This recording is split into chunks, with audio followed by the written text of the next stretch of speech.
Welcome to Thought Bar. Think of us as NPR's rowdy cousin.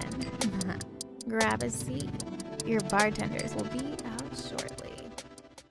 Yo. What's poppin'? Welcome back. Welcome back. We're in a new place again. A new place, exactly. Welcome back to another episode of Thought Bar. Come on now. Hey, man. Hey, check it out. Your co-host, Nick and Tobias, man, bringing another thought-provoking episode back at you, in these wild and turbulent times. And guess what? We got a guest with us this time. A guest bartender all the way from the Maple Nation. The Syrup Mafia. Straight from an igloo. We're ignorant Americans. I'm sorry. Which is why you're here. We got our guest bartender, Chany. Welcome, Chany, y'all. Hey. Hey, man. Introduce yourself. Tell us a little bit about yourself. Yeah. I am Chany, and I work in the nonprofit area. What do you want me to say? Where are you from? Okay. I'm from Vancouver, Canada. Okay. I moved here about 2 years ago, and luckily I'm here to go through 2020 with all y'all. Hey, The perfect time. Yeah, the perfect time. we need as much help as possible. I hate it. I hate that it's almost like when a guest come to your house and you ain't cleaned up. And you're just embarrassed about where you at. That's what it feels like for you to come and experience 2020 with America. I mean, everything's fucked up. Come on now. Right. And like just moving here, everyone's like, why? Why did you move here? Yeah, ain't no health care down here. I hope you knew that. Live at your own risk. Live at your own risk.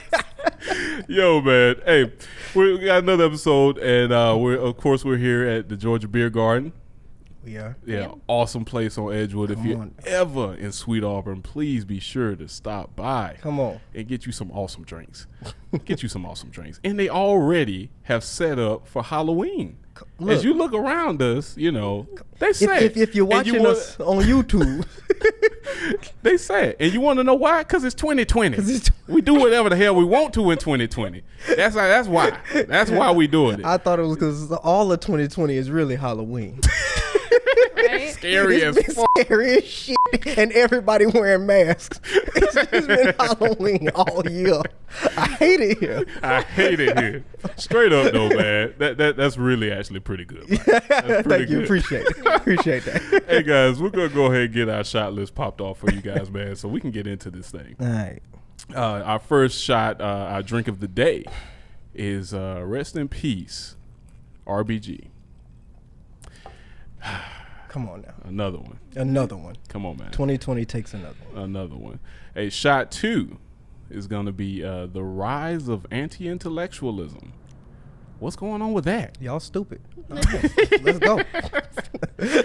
And then shot number 3, guys, is it too late for the environment? Is Gaia on the way out? Is Mother Earth? Is it too late for her? Is she on her deathbed? I'm through with you. And finally, for our own tap, we continuing with our season America 2.0, a system that works. So, America, and like most nations, is comprised of many different systems. How do we build a system that works for people, everybody? Yeah. All right. And so, not holding this up much longer. Let's go ahead and dive into this first shot. All right. Take a shot for R.B.G. Rest in peace, R.B.G. Lord. What you think, Bias? Where we headed now? Ooh, all right. I mean, this was a rough one. Yeah? This was a rough one. I mean, I had just said that I need everybody to be as safe as possible. You did. In the last episode, I feel like. In the last episode, I had said that, like, when Chadwick went, I was just like, we just can't afford to lose another one. 100%. That one hurt a little too much. Yeah. And it just made me go, like, everybody need to stay inside. Like, we just need to ride out the rest of this year in safety. Yeah. Well, I mean, what are you going to do, man? The funny thing about this one is that I'm more pissed than anything. Yeah, and she did the best she could, man. She was working out. She was being as healthy as she possibly could to hang on. And to be honest, I didn't know the amount of bouts with cancer that she had.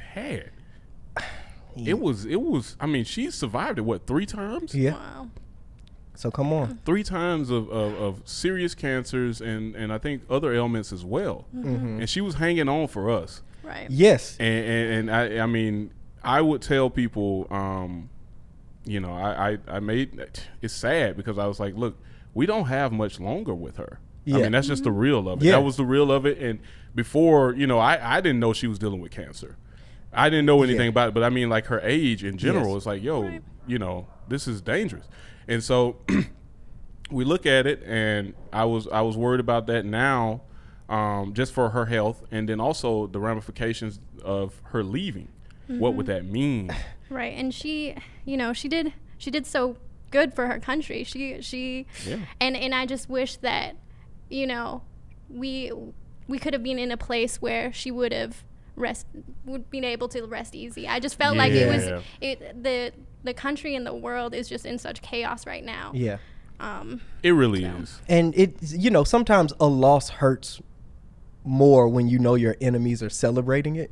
Oh, yeah. Right. You know, when you know, like, you knew what it's like as soon as she passed it, and it's so sad because it's like when you are in a state of like battle, you know, we didn't even get to really mourn it as much as, you know, you Already saw it on onto the it. news. And I just remember my mom's reaction was like, no, like, because she knew what this meant. Yeah. You know, it was like, oh, I already know that, you know, there's another side high-fiving that this is counting on her to go. It was, know?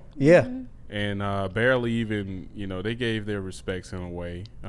They made, you know, Mitch McConnell and a few of them made their messages, but was it heartfelt? I don't think anybody believed that. No. You know, because immediately you're talking about voting to, you know. Immediately. And it's her work, man, during her time was pivotal in the progressive side of the nation moving forward, right? I mean, and so losing her on the bench is like, I mean, the if you look at the Supreme Court, it's like the conscious or like the weight of how the nation moves or decides things. Yeah.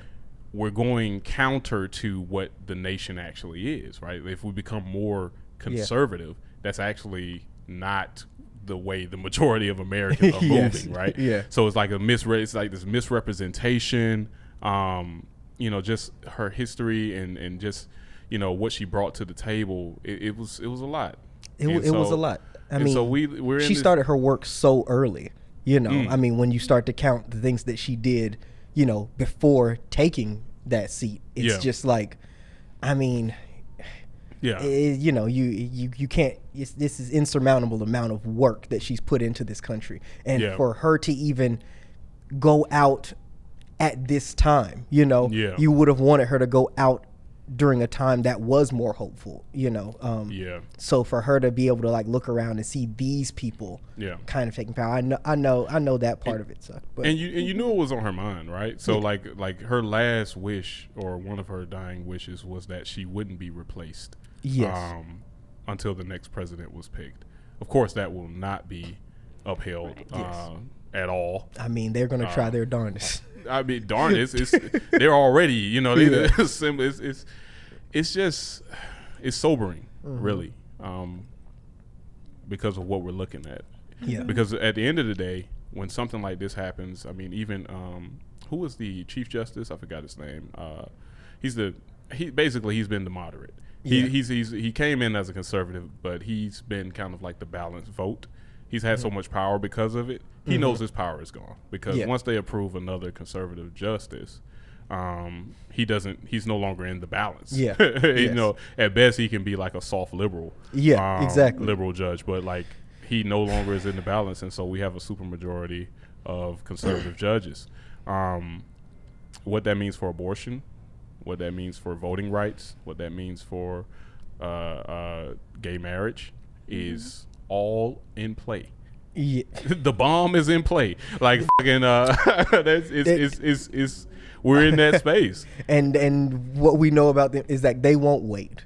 No, they will. There won't be a mercy. Yeah, here. No. And so, not from a group that feels like they have been wronged for so long. Yeah, I mean, by other people getting more rights. Exactly.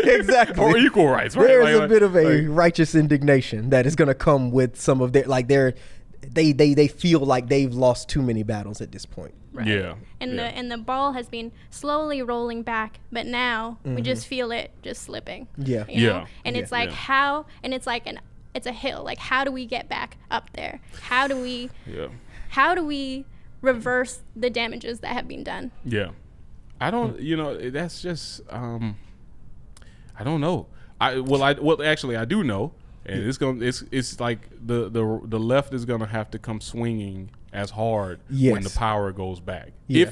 And so the dangerous part is like, can it? Like, so like if you have a side that's so against kind of fairness and not being hypocritical, can you even get to a point back to where the left has the power again?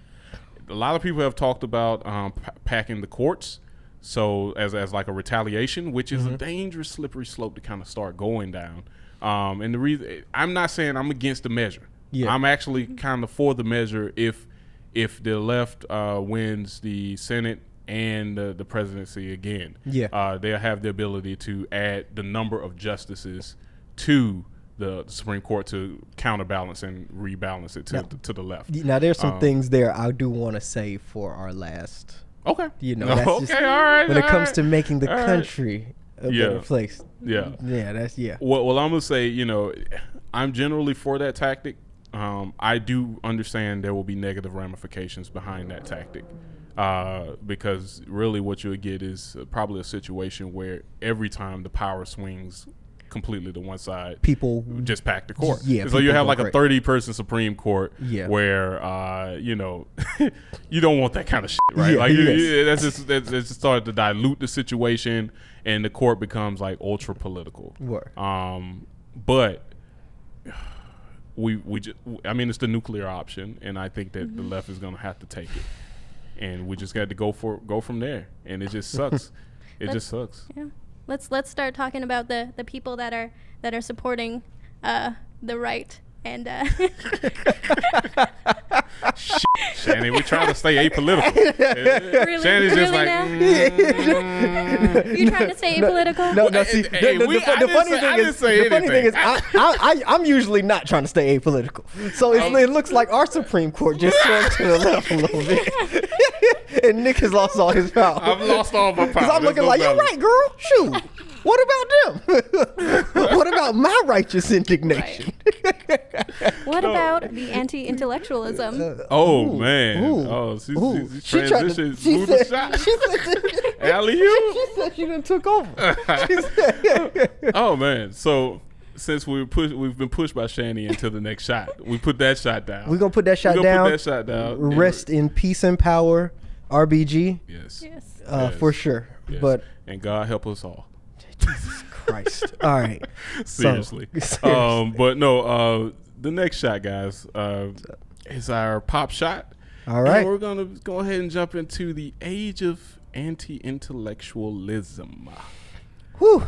Yeah. That period of time when people stop believing in science and people start believing in personalities more so than than logic and reason. See, I like how this is. This is a pop shot. Yes, this is definitely a pop shot. Yes. And so, what does that mean, and how far are we into this new age? And are we really into the new age? For me, I'm completely of the belief that we are in an idiocracy. At this moment, at this very moment, we've entered into idiocracy, where like objective thought and reason is shunned, and in certain spaces like hated. Like hated. You start speaking a certain way in certain parts of America now. You will be viewed as almost like how the Salem like women were when they would do something that was just normal. Witch trials. Yes, you're talking about I mean, at this point, I mean, you're talking about most of rural America. Yes. And how they believe that, if you have a college degree, that you are, of the system of the, you are of the, it's like they see that as the enemy. They do. They do. Oddly enough, while the people they kind of place in power all come from Ivy League schools and, all come from, but they bought their way there, They did buy their way there. Is anti-intellectualism new? I don't know, because maybe we valued degrees, but has a certain class actually had to work to get there? I mean, I think degrees are valued more for people in lower classes, middle class, lower middle class. Yeah, this is true. In a sense that to make it out of a lower class, you have to have that degree. But true. I don't think if you are of a certain class and you are of a certain identity, you need to work as hard as that. I think that's true. That's very true. And I think that humanity has swung between has pendulum between pro-intellectualism and anti-intellectualism historically, right? Okay. There's periods of time where our society, and I think even in ancient societies, it's like the belief in spirits and spiritualism and stuff was the kind of reasoning of the day. That wasn't too long ago for America. Yeah. Right? Probably 50s, 60s, like 70s.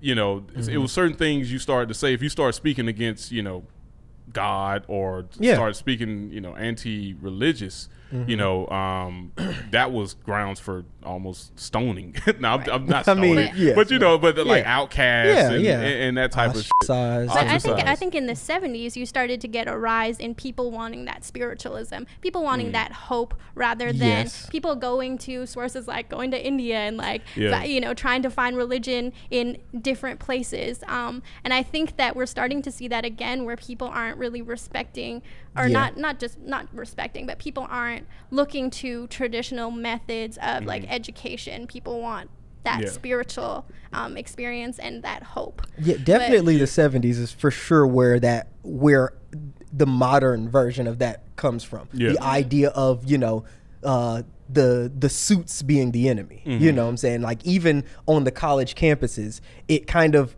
they almost looked at the elder college statesmen as kind of being the enemy, because they didn't get it, man, and they're like out it's like we should sit in a circle and like vibe and kind of so you could definitely see that. But those anti-intellectuals were supporting human rights. That's the they difference, were. Right? That's what I was about to say. So there was definitely a period of time, and I think every single epoch or era of time has percentages of everybody, right? Like there are anti-intellectuals, there's pro-intellectuals. There was a period of time where ingenuity, innovation, science, logic, reason was kind of like promoted, and touted as a good thing. I can't tell you what period of time that is. Our producer Mandy would have to help us out with that. And we got another producer in this thing, filling in for Tracy. We got Mandy in this thing. But when you had the Romans starting universities and colleges, the Enlightenment era, look, okay, so there is a thing that you can kind of hit where. Okay, so anti-intellectualism kind of spreads throughout other forms of, how we even move as a country. There was an article talking about the idea of just how we don't even teach, when it comes, we as Americans, we are so specialized now because, school is kind of the, it's basically the means to an end now. So we don't even, basically, when you go to college now, you take classes and you only have to take the classes that are directly in your path. In a way. Whereas, before you would have had to take a majority of different types of classes, and then you would kind of specialize in what you're specializing in. Well, they still. I mean, the first 2 years of college are that first 2 years. It's a bunch of shit, right? Yes, it's refreshers, it's extra crap. Yes. And at first I was very much so against those things. But with the way that some people in this nation have behaved, and their complete misunderstanding of reason and science and logic. It's almost like we kind of got we got to sprinkle a little bit of pepper in there for, you know what I'm saying? It's got to be seasoned. The mind got to be seasoned just a because little you know bit. back in the like you would have, you know, I think at some point certain professions were touted so, you know, highly because you would have doctors, and all the doctors also had to study different forms of philosophy and things like that. Nowadays, you know, you have a doctor who had to take one psych course, and but now he's a doctor now. But I would still listen to that doctor over some person that doesn't have a degree. That's the biggest thing. This is, I think that what ended up happening a lot of times here though is that you end up having, you know, because we've seen it with friends of ours, where you then have the person who has the doctor, you know, they think they're the smartest person in the room, and it's like, well, you haven't actually studied any of this stuff we're talking about, but you believe that now that you have a degree that's higher than this degree, you kind of, and it's like, well, now you know, because I mean, Google's everybody's friend, but you know, well, we in one of our past seasons we spoke about the ills of American education, and one of the biggest pieces is this lack of critical thinking being taught, like just absolute like lack of teaching people how to think critically, and that includes understanding where your knowledge is in relation to everybody else's knowledge, the context of your knowledge, knowing how to piece together somebody's brain does not equal you knowing how to build a car. It's not the same thing, right? And so we have that problem, but I think, you know, what we're seeing as far as this current age of anti-intellectualism is been fed and kind of grown from steroids shot by one party, right? It's like one party has consistently fed its base, you know, boogeymen, fear, and just bullshit, you know, to the point to where now anybody that sounds like, you know, anything that they've talked about, like as far as that fearful person or that fearful institution or something, is now the boogeyman. So what's wound up happening is you have such a large swath of America, mainly the right, who you know, they've been fed these lies and this propaganda and this BS, and now when their kids go off to school and they come back a little bit more open-minded and a little bit more enlightened, now those kids are being indoctrinated. And it's like, no. Your kid has now interacted with somebody who you've built up these preconceived notions with, and found out that everything that you've built these preconceived notions of was a lie. They've interacted with people of different religions, of different sexual orientations, of different races, and found that, no, it's not exactly what the fuck you thought it was. And that is more truthful than your preconceived notions. But they can't seem to accept that. And so now university as a whole is a problem. Now we have to defund universities, and we have to stop them from there's a helicopter overhead. I don't know what the hell that's about. They can't. But anyway, but we're getting the wrap button though. So last point. Last point I'll make is that I think that it was really poignant, kind of like what like Neil deGrasse Tyson always talks about, when it's like, once you start, he was like, once you have a bunch of politicians who all have law degrees, he was like, you know, in law school, all they teach you how to do is debate a point. They don't necessarily teach you what's the right point or the wrong point. They just teach you how to debate whatever side it is. You know, you go to, you know, you have debate teams where it's like, it's not your point, it's not your job to prove, you know, it's just your job to prove that whatever topic I give you to argue about, you're just right about that topic. You know, instead of trying to discover what is the right thing to do, your job is just to debate as hard as you can. And now we have a whole political system filled with people who all got degrees to just debate their point to the end. Which is like, you know, it's like, are they smart? Or are they just trained to like circle this issue until they get what they want? Last point. You got any? If you ain't got any, I mean, I just, you know, I do think Tobias's point is correct, but I also think that if you look nationally, it's just like, there isn't even that debate. It's just like, oh, this is the truth, and then whatever is actual science is not. You know what I mean? like there are, you know, there are some politicians where you talk around the question, you get your point out, but you also appease the other side. You also make the other constituents like think that you are actually about them a little bit. Exactly. Yeah. You don't That's how it's cast supposed a to work. whole you don't cast a whole side away. Which is what they've been kind of it's like I mean, that's how it's supposed to work. But that's how yes. Maybe in Canada it works that way. I don't know. Yeah, maybe Congress just needs to take a trip to Canada. Exactly. And stay there and leave us the hell alone. Fuck somebody else's country up. Oh man. All right. So Bias with the game winner on that shot. I'm sorry. All right, we're putting that shot down. Picking up the next one. Hey guys, we're this third shot, and this is really kind of a doom and gloom episode. I feel why bad. do you do this? I don't know why I do this shit. We have a first guest on, and he's like, welcome. Everything up. Welcome to 2020. I thought the last section was supposed to be pop.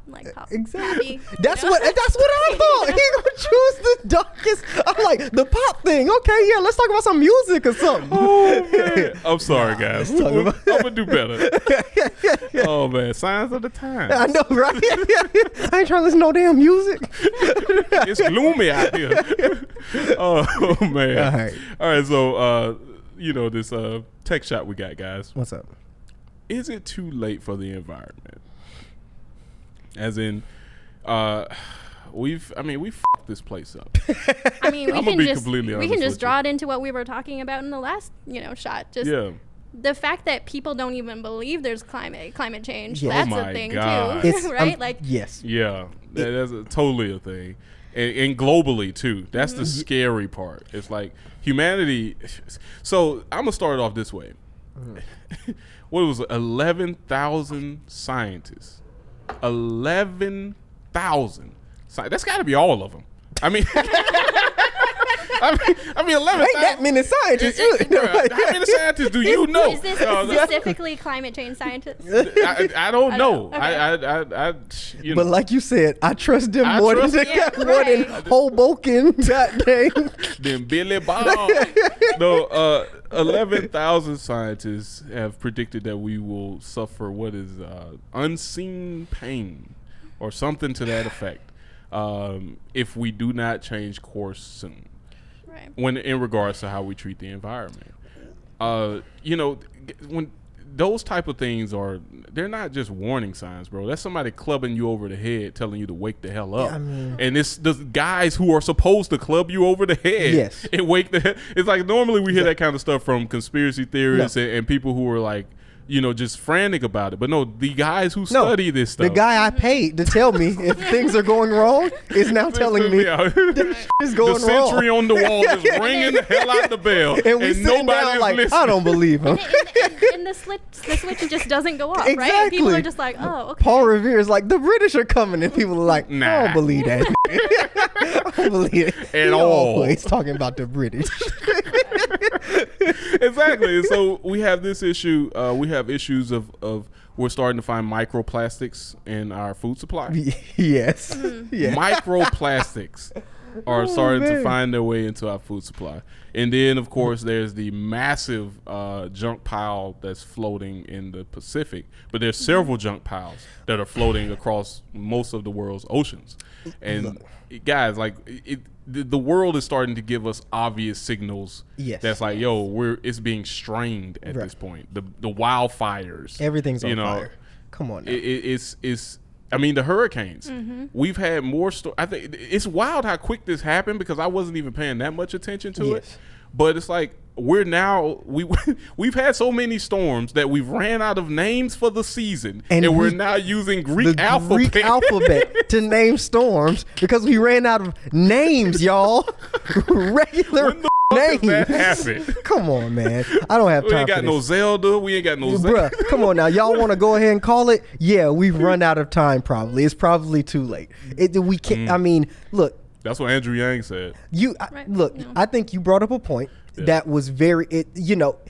Have we run? Okay, so there is a what was it? I think this week they unveiled the clock, right, in New York. The doomsday clock? Not the doomsday clock, but the new environmental clock, right? Oh, they have an environmental clock. Okay. So so they unveiled the new clock in New York, and it basically has the time that it's so they were like, it's a little more optimistic than a doomsday clock, but it basically shows a time that if we don't make basically a paradigm shift by the time this clock runs out, then we're, then we can't turn back. Now the clock's time is about 7 years. So you're talking about a 7-year period that they're saying, like, look, at the end of this 7 years, when that's up, if we haven't made some kind of large scale shift, we'll be at the point of just no return at that point. We can after that we can do everything we can, but if we have not made a large enough shift when this clock runs out, then we're at the point of no return and we can't come back. Jesus. Now, the point that I'm saying that you made is, what are the odds that we get everybody in the world to agree that that's a problem? Right. I mean, it's but I mean, the last. And y'all, she made this point before we started recording, so that's well, sorry. I mean, we have to get the general public on board, so the elected officials will make it an actual issue, and the elected officials all need to come together and say, hey, like, as the world, we're gonna work on climate change, but that's just not going to happen. The UN tried to do that. I mean, and come on. What was it? The last climate accord, the Paris Climate Accord. And somebody removed us from the climate accord. Somebody. I'm not gonna say his name because I don't want him to get no more publicity. But it rhymed with stump. Okay, I'm just saying, somebody decided to remove us from this accord. Right. That was. I don't know why. But I also think that there are a ton of like really interesting technologies that are coming out that are not being invested in. Like, how many like cool things have you seen that could like cut down on emissions that are not just being invested in because that costs money and that takes time. And if we actually spent money on those things, we would be in a better place. Like I saw this lady making like clothing out of algae, and it came like 0 emissions out of that, right? But who's doing that? Nobody. But also I think, and at such a cost, because this is such an economic problem. She can make these clothes out of algae, and that will be awesome. But it's almost like when electric cars came out, and it's like, electric cars are awesome. The average person can't afford a new electric car, so what do we do to? If everyone has to do this and everybody has to be on board, there are people who would be on board but can't afford to be on board. It's like eating healthy. That and also it causes a new problem, right? So like the amount of electric pool, the energy pool that the cars have, because they have to be charged, goes back to the coal power plant that we're still using. We need to flip the fusion, like we talked about last episode. We talked about fusion energy. But what's concerning is like there are some very fundamental human things like energy production and food that produce so much byproduct for as far as the environment, as far as harming the environment. I was on some horses. I was on some horses in Yellowstone last week. And I had never been on horses before, but the amount of fart that those things, methane, those things exhibit is insane.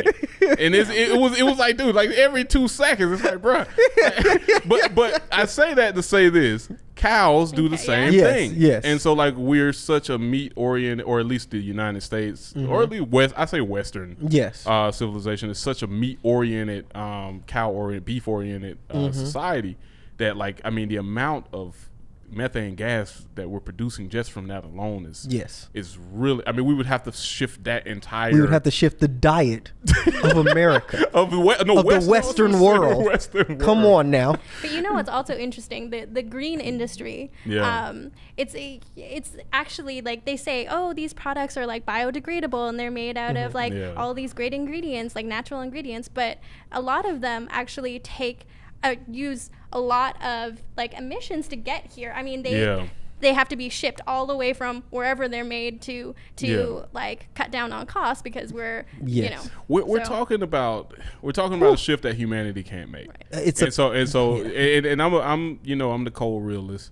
We're not gonna make it as far as making the shift. Now, what happens to us after that point is I don't know, but I have no faith that we as humanity will get on board enough to make the shifts that we need to make to alter our course. Because I mean, we're talking about human organization, really. Yes. Right? I mean, like, we're talking about, I love urbanism. Yes. Cities.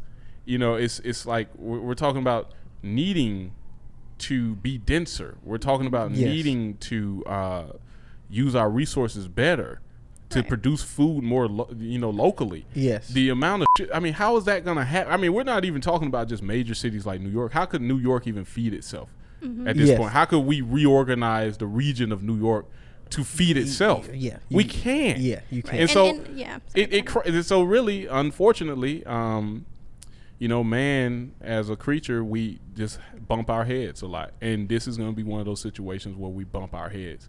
And it sounds light, but there will be a lot of suffering in that, like the scientists have said. Yes. There will be much suffering in that because we simply, it's something about like objective thought and long-term thought that we just don't freaking. Yes. It's just not something that occurs naturally for humanity. And this isn't even talking about, this is talking like Chany was talking about, like, can we get everybody? And so we're speaking about nations who are aware of the problem. There are nations who aren't even like, this is the last thing on their mind. Yeah. And you're going to talk, at that point, you're even just talking about just the sheer greed. The amount of people who would need to be on board. Think about that. You look at Elon Musk and you're just sitting back like, there's a lot you could have probably done to help this problem, but you decided to build a rocket ship. And because that's rocket ships are cool. What are the people having? Space, bro. Y'all like space. Everybody loves space. You know what I'm saying? It's like all of you guys could have done something great, but instead, it's like Jeff. You could have done something to fix this problem, but you are worried about building another Amazon facility, and isn't that great? I'm creating jobs, right? It's like cool word. And this is my last, because we're getting that wrap. My last piece is like, man, we're gonna bump our heads, and how we're gonna bounce back from that, I have no clue. But nature's gonna teach us more than we probably could have taught ourselves, and it's sad because there is some very bad stuff that can happen. Even when we look at like places like India, people bathing in polluted waters and stuff like that. It's dangerous. I've seen so many documentaries where they're washing off, and it's jugs and bottles and waste everywhere, and it's like, we can't sustain that. No. And that's not the only place that happens. No. It happens all over the globe. Yes. And so we can't sustain that, guys, and just brace for impact. Come on now. My last word is that we have to tear the system down, because we got countries around the world that are feeding like the West, that have cash crops, that are that have their palm oil crops, that have their rubber trees, and that's all they have. They cannot sustain themselves anymore. And like places like in the Pacific and Samoa, they export everything, and then because they're a poorer country, they cannot import like the good foods, and and the healthy kind of foods that people actually need to live healthy. And they have the most overweight population in the world. Wow. Because of that. And these are countries that have rich soils that used to be able to feed themselves and more. But because of the trade system that we have, because of the fact that just the way that everything is organized in this like export import, that doesn't actually benefit developing countries. I've always said this. It's a weird thing, because as someone who does believe in globalism, and I am a mixed market advocate, leaning capitalist, it's like I have noticed the problem of like there are nations that are so far behind technologically. I think they should stop trying to keep up, because that's actually causing much more stress than if you were to just kind of detach and develop and use your resources as you need and grow from there, But that's a whole nother piece. Yeah, that is. Shut down. Because I was like, I could go on about this. I was like, I got to shut up, because I'm going to. I didn't know y'all was such environmentalists. Exactly. I wanted to be like. Y'all care about the planet like that? I was like. Oh, man. That was good. That was good. Okay, yeah. So, guys, we've come to our On Tap. On Tap. Yeah, got the beer of the night. Come Ready on to now. go, man. Continuing the season of America 2.0. All right. A system that works. And this is so poignant. Dude, we couldn't have really kind of lined this out better, because in this On Tap, guys, we're going to cover redoing our economic system and redoing our justice system. Okay. And as many of you know, of the recent happenings as far as injustices when it comes to the justice system and terrible verdicts and whatnot that are happening, it is long overdue for us to begin to rethink how this all kind of works. Yes. Yeah. Yes. So, all right. Yeah. Because maybe end on a happy note. I'm gonna try. Yeah. I know, right? Why would you do this? She ain't gonna never come back. She gonna be like, that was a downer. I'm not coming back to talk to these fools ever again. Dude, I don't know, man. I don't know. But okay, so we can start. Okay, so let's start. Do you want to start on the justice system, and that way we can end on let's start on the the economic justice system. Is way more happy. Yes. They're talking about the American justice system. Exactly. Talking about money, great as long as you got it. All right. Okay. I'm sorry. Okay. Right, so yeah, let's go ahead and talk about the justice system right now. Redoing. If we had to reconstruct the American justice system, okay, what's the first thing you would do, Bias? Okay. First thing I would do if I was reconstructing the justice system. Mm-hmm. Okay. All right. I would say that the one thing that we probably need to do, which is something that kind of sucks because it's been to some degree America's saving grace, which is what something we've talked about, is that like our system is to some degree slow, which has always been to some degree a good thing for America. But democracy is slow. Democracy, so it has saved us from some idiot getting power and just changing everything. Yeah, or so we thought. Or so we thought. Now, the problem is that a lot lately is that our system is now so muddied that nothing can happen with any sort of urgency, meaning that we can all sit down and agree that something needs to change. Yeah. And, we don't kid ourselves. We know that change is a decade away sometimes. We sit back and look at certain things and, why doesn't this move faster? Why doesn't that move faster? Why, when you get, like the idea of you get a speeding ticket and, for your speeding ticket, your court date is set 3-4 months away.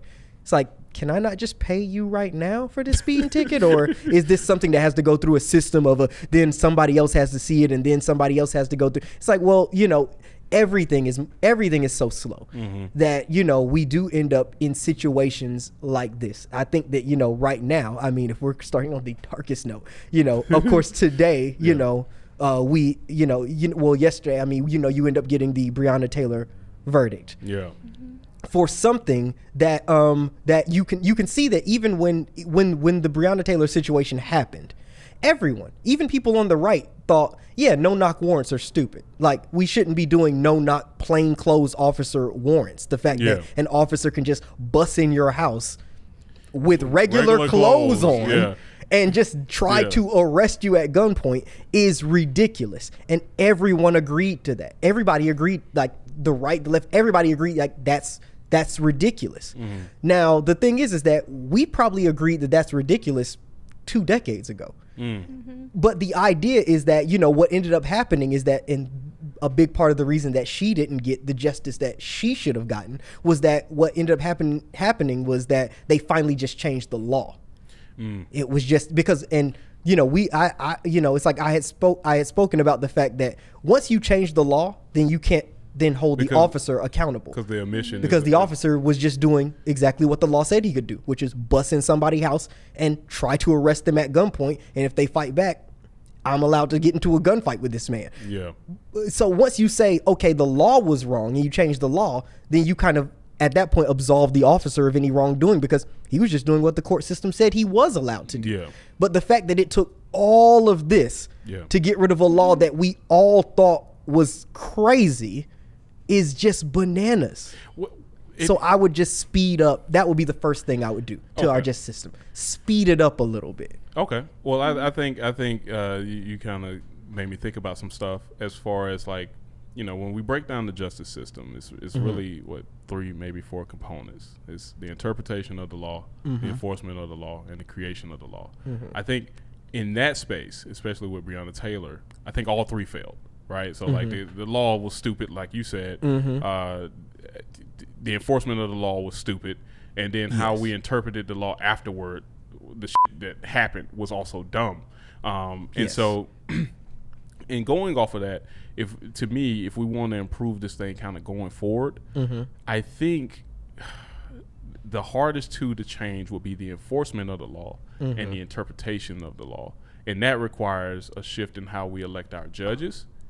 And that requires a shift in how long our judges can stay on the bench. That requires redoing police departments and stuff. Yeah. And this is where, when we talk about redoing America's justice system, another thing that kind of is America's saving grace, that kind of is a crux to us in this kind of situation, is federalism, right? So like this breakdown of like the separation of state and national and local government is really kind of the biggest crux to us in reforming our entire nation's kind of justice system. Yeah. Because instead of dealing with one police department, I'm not advocating for a nationalized police department, guys.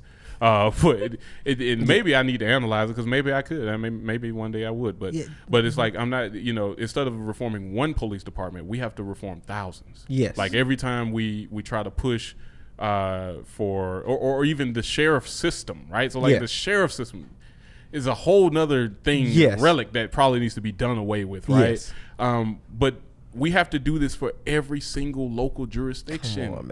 Come on, man. And so like, California might get it, but Georgia doesn't. Yes. Yeah, New York might get it, but Minnesota don't. You know what I'm saying? And so like, we have these spotty ass reform results where it's like, man, I thought we passed body cams. Yeah, they did, but the Obama administration put up enough funding for them to get body cams, but they decided, this XYZ department decided that they didn't want it, and this department decided that they didn't have to have them on, and this department decided that if you was going through this certain situation, you can cut them off. Bullshit like that now leads to spotty execution. Yes. And so now we're sitting back thinking like, well, what the hell happened? Well, what happened was federalism. It's like, we have to reform everybody, and we have to depend on the leadership at all those levels agreeing with the national consensus, which it doesn't oftentimes. The backwoods ass sheriff, in the middle of Mississippi, who is just going drunk with power for the past 30 years and believes he's it's not changing the lord of this area. It's like, you better get out of my town. Yes, that type of shit. Like, that's what but it's how many of them exist. Yes. So we're talking about, this is where we may need to look at nationalizing. Now that I know I'm not advocating for it, but at the same time, it's like, I don't know how else we're going to get the whole scale reform in law enforcement that we need. Yes. And that's a whole nother issue. But then we talk about judges. So judges is a whole, how we elect our judges is tough, because people don't give a shit about judges. I mean, like when on the ballot, check, because it'd be 1,000 of them, right? Yes. And nobody knows who these people are, exactly what they do. Is just incumbent, judge, blah blah blah, and everybody else, and people just vote for the incumbent. Yeah. And what winds up happening is you have these people who are nefarious, these people who are really pawns of the criminal of the prison industrial complex. Yes. Getting paid. I mean, this ain't conspiracy theory. Oh, this is not at all. Many of these judges are getting paid to send largely young African American men and women to jail to fill these prisons, so that these prison companies can stay paid. Yes. That is a thing, right? Yes. That's not a political statement at all. No, and it's not a conspiracy theory. It's just a thing. It's been proven several times. It's been proven. It's just that's the way it works. Yeah, and so how do we solve that shit is going to be our biggest problem. It's going to be our biggest hurdle. And so and I don't have any easy fixes, I just don't. And it's not going to be quick, and that's the tough part, because everybody wants kind of a very quick solution or something that's going to change the whole situation now. Exactly. It's like, man, we have a lot to unravel. Yeah. Yeah. Well, I think that first of all, people need to be equal in the eyes of the law, and they're not. There's people that clearly have immunity. It is absolute bullshit that the one person that was indicted was indicted for the shots that missed, was indicted for the shots that hit the wall and could have hit somebody. Which is the wildest thing. Right. You were indicted for the shots that you missed. You targeted and hit. But see, the eyes of the law are those judges, right? Yes. And the eyes of the law are those DAs.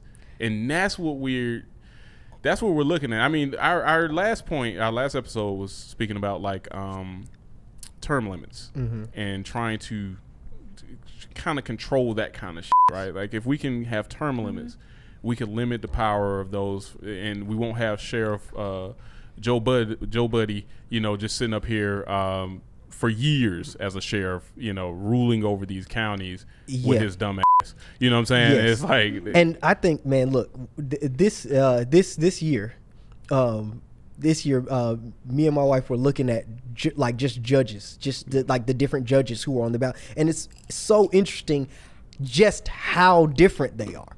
Like they are just vastly different from each other, and you need to really be thinking about like, hey, if I ever get caught up in something, who do I want sitting up there on that podium? You know what I'm saying? Because it really is I mean, like you know, you're looking at judges who say that they kind of align themselves with the same thing. They're, you know, they're all about justice and blah blah blah, and they're all about this. But then you get them to talking, and you start to realize like these two people are not at all similar, and you need to but they both say that they're both Democrats, and they both say that they're both this, and they both don't like Trump. It's like, yo, not liking Trump is a vast scale. You know, it's like, so you need to, I mean, it definitely needs to be more popular.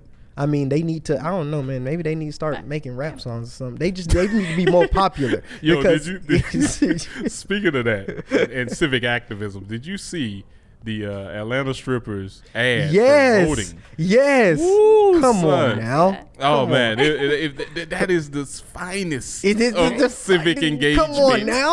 I'm going to hit them where I know they at. So Chany, basically, it was this ad that was released by, I don't know if it was a certain strip club or whatever, sure, but it was, you know, these dancers who were like, you need to get your booty to the club. That was the tagline. Get your booty to the club while ass was clapping on the video. And it was just, I was like, this is genius. This is genius. Because at the end of the day, it's like, man, everybody, it's like Obama says, like the biggest issue with voting and voting power is like cynicism, right? It's like, no, don't, that is your power, bro. Like that is your say in how government ran. You know, if we are all saying forget it, then the people who actually know that is power will just have all of the power.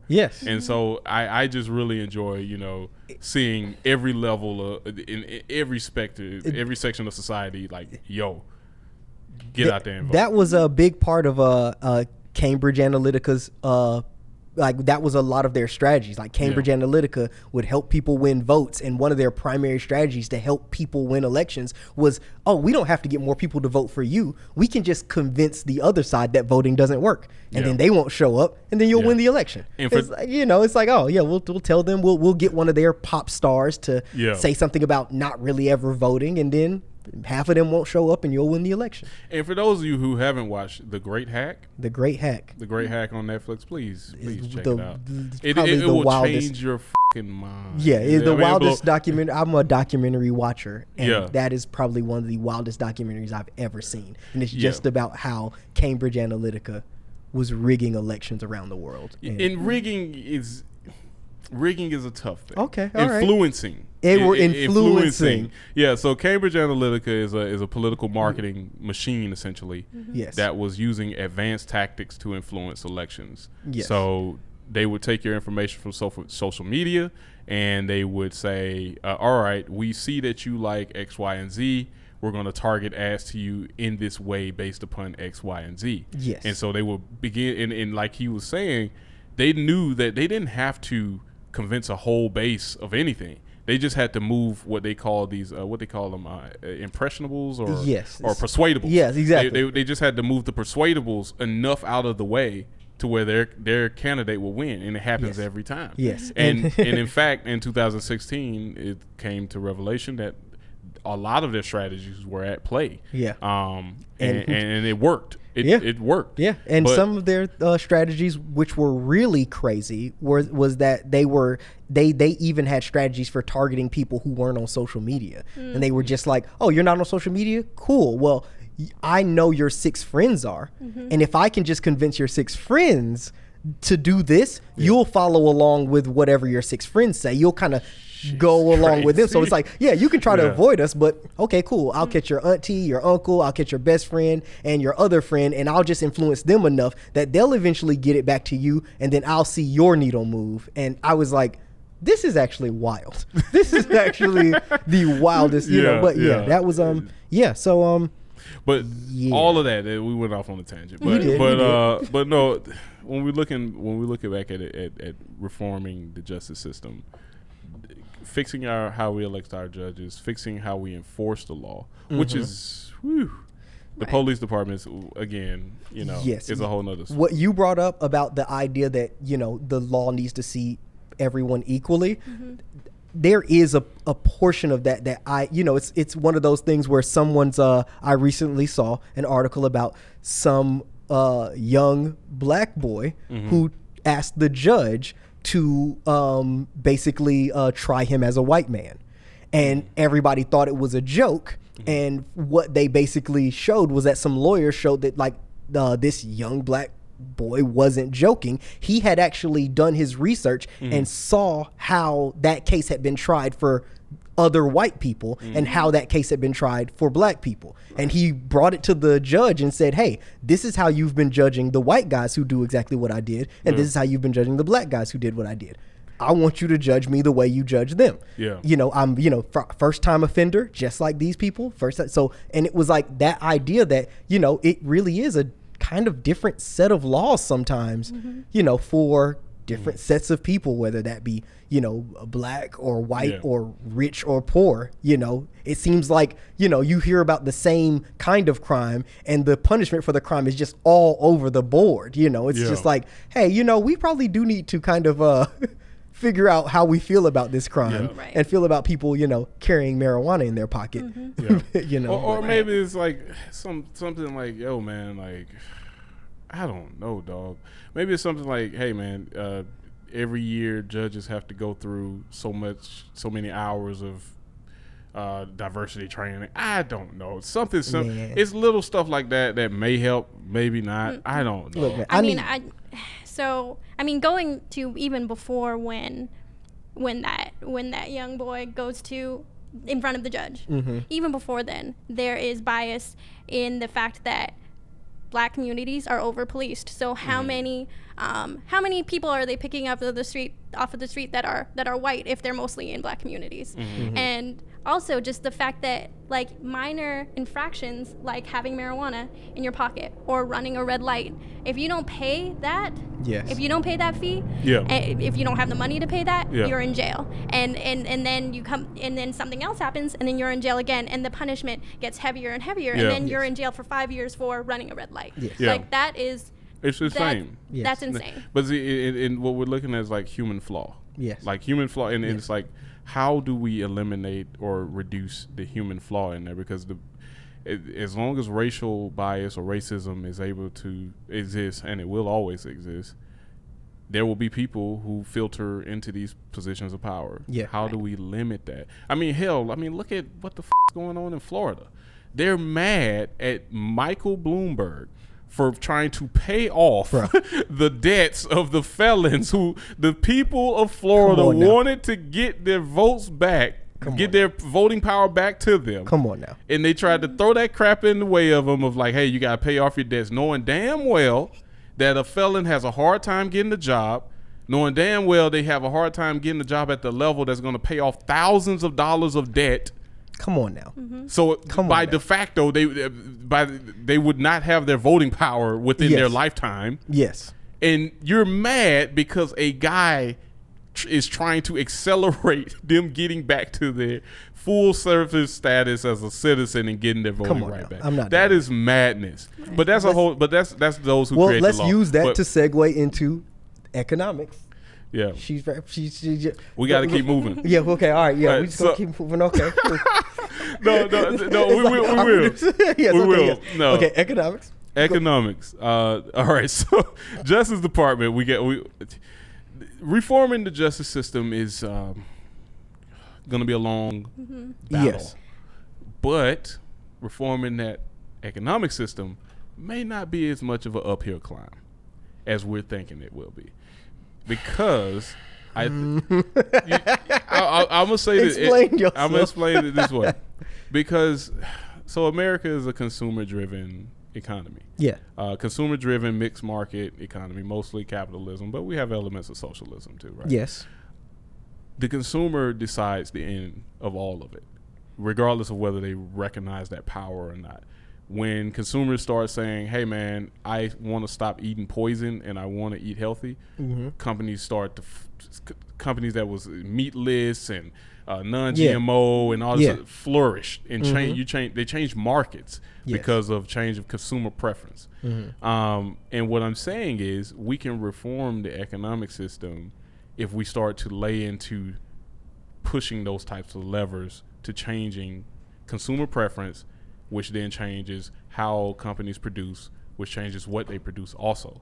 And I think that's an easier, I don't know, not easier because you got to get everybody on board, but there are some things that are just better for you, right? Like bro, like eating healthier is not only a better option, but it's a decent pivot. A lot of folks don't realize that, like, yo, the produce section is a lot cheaper than buying them snacks from the process aisle. Yeah. You know what I'm saying? It's a hard thing, and a lot of people don't recognize that, but it's like, yo, yeah, like broccoli, corn, and all those probably are terrible, but you know, like vegetables en masse, you can buy a lot more of those, and you can buy a lot more food and vegetables and meat than you can if you're buying cookies and shit. I'll say this: the problem with that, of course, being that, like, you know, even though you don't have to, the problem with that sometimes is that, like, you know, especially I mean, you know, we are like the capitalism capital of the world, and time is money. Yeah. So now I can buy all these veggies, but now I got to cook these veggies.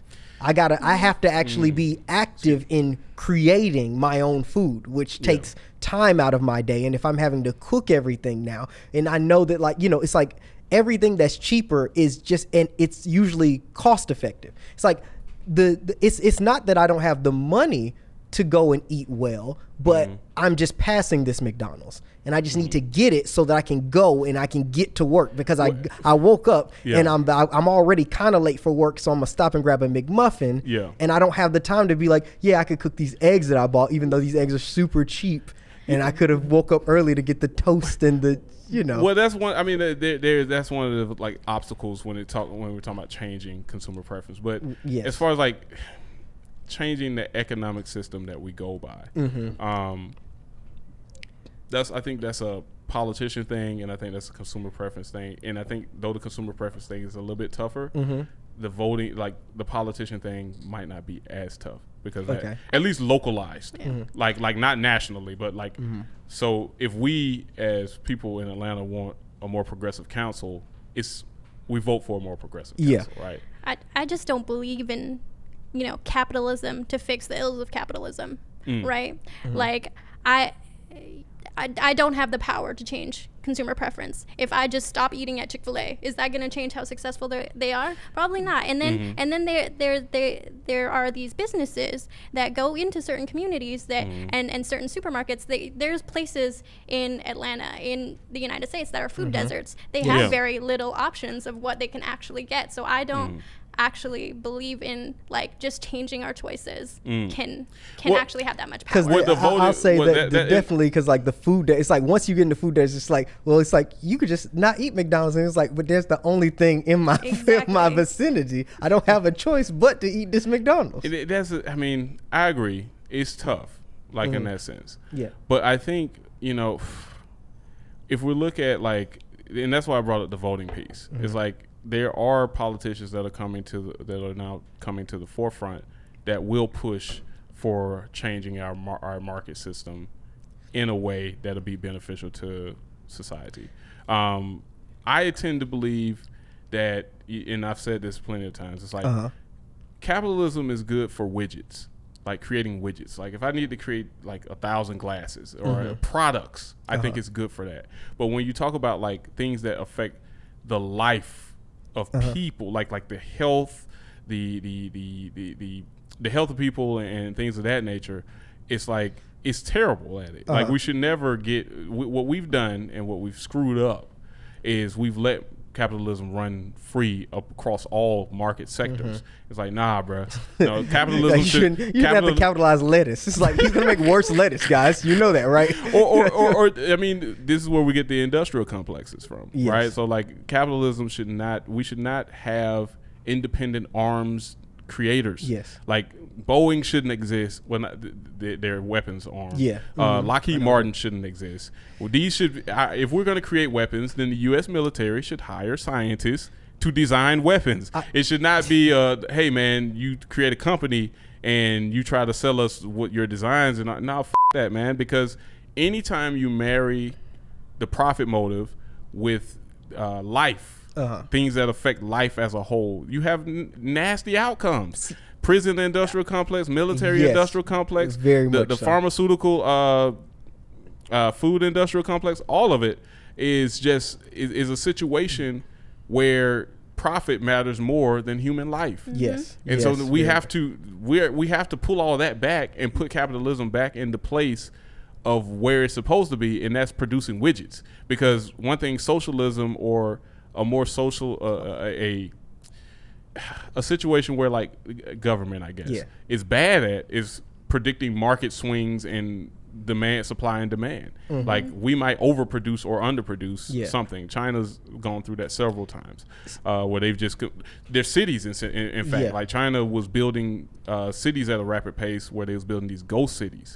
Like, they was like, oh, we're anticipating so many people moving here and moving there, and you have these cities where it's like hundreds of towers that are empty because they miscalculated now, the whole situation. I think that for me, the one thing that to me would change our, some of the economics in this country is that I think that, first of all, we have to start policing, I think, the rich. I mean, I don't have a better way of saying that. What the hell does that mean, Bias? And I'll say it like this. Like, and when I say policing, I don't mean like, putting cops in their neighborhoods like they do, everybody else. But I would say that, like, in the idea that, like, there should not be, when it comes to our system, there should not be more loopholes for the rich than there are for the poor. It should be more difficult the more money you get. But instead, what we've started to do is make it easier the more money you get. Like, how is it that a millionaire has more tax loopholes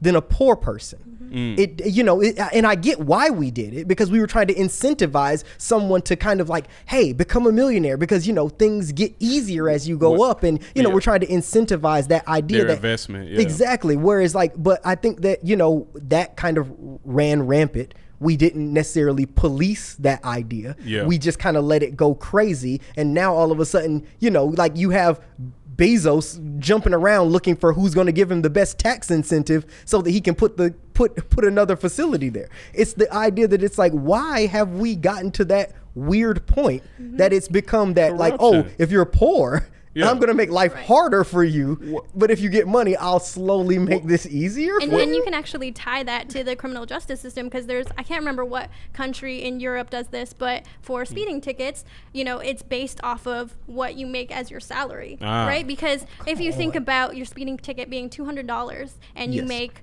like, I don't know, $2,000 a month, that's a lot of money to be taken out. But if you make like so much, like 10 times that's just a tiny bit of money, right? And like, people can buy their, like, pay bail, and then whereas other communities, they won't be able to pay bail. You know what I mean? So it's an unequal punishment because it doesn't impact them in the same way. Yes. I completely have said. I mean, and this goes, what you're talking about goes all the way into the courtroom, because if I pay for the good lawyer, right, and you ass out. And I got the good lawyer. We got the same charges. Yeah.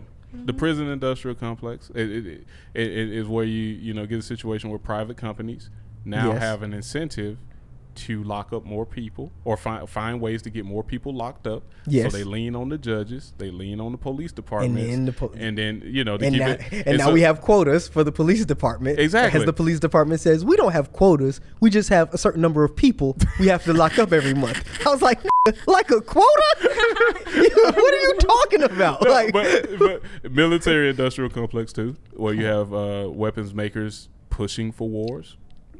pushing for conflict, even if it's not like full scale. We're getting to rap, but even if it's not full scale conflict, like little satellite conflicts that makes them money. We got to pull all that out in order to, and really it starts with getting, like we said last time, getting money out of elections, getting money out of the hands of politicians. How? Getting money out of the police. They're like $20 million of Atlanta's budget. Come on, bruh. What are y'all doing? I saw a police department yesterday. They bought laser shields, bruh. I don't even know what they do. Okay, I just know they didn't need them. They were just shields with lasers on them. Yeah. And I was like, what does that even do? Yeah. And I hope there's not a person without a roof over their head in your city that you can spend their money on laser shields, bro. Yeah, I'm not doing this with y'all. To wrap up on tap. I mean, to create a system of justice. I mean, at least we fully agree to the goal, right? Yes. To where people in the eyes of the law are treated equally under the eyes of the law, receive equal punishment, regardless of their situation, regardless of who they are, their demographic or whatever. That's the goal. Yes. Now, how we move towards anybody, it really, to be honest, once we get over this kind of current hump, we got to go full out and say anybody who's not fully supporting that kind of stuff, don't even try to run. Yes. like stop. And then I think, and then when we talk about economic system, we should do the same thing.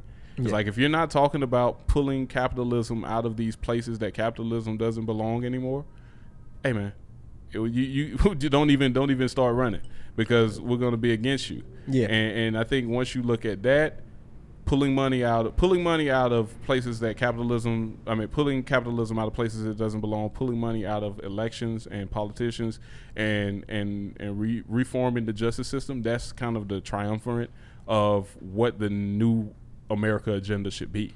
Mm-hmm. It's like really across the board, state, a national, local level, politicians, you need to be agreeing to this, or we're not going to vote for you. Mm-hmm. But the problem is they're trying to pull the moderate votes too, so they can't go all the way over to one side. Yeah, it's got to be a little give and take that they're having to do. And with that being said, you can't convince everybody. So we're gonna go. No, but it's tough, man. It's one of those things where like this is why. These things were debated in huge forums over years and years of time, because it's like you can't fix this stuff in one fell swoop. Yes. And there's always going to be someone who's being benefited or lessened because of the actions. Mm-hmm. Mm-hmm. We, those of us who are progressive, just believe that everybody should receive more of the benefit than the few who receive the lesson, I guess. Right.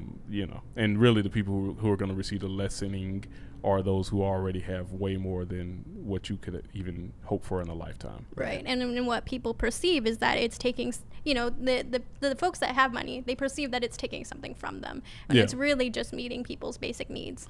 Having enough food to eat, having a roof over your head. Yeah. And that person that has their needs satiated,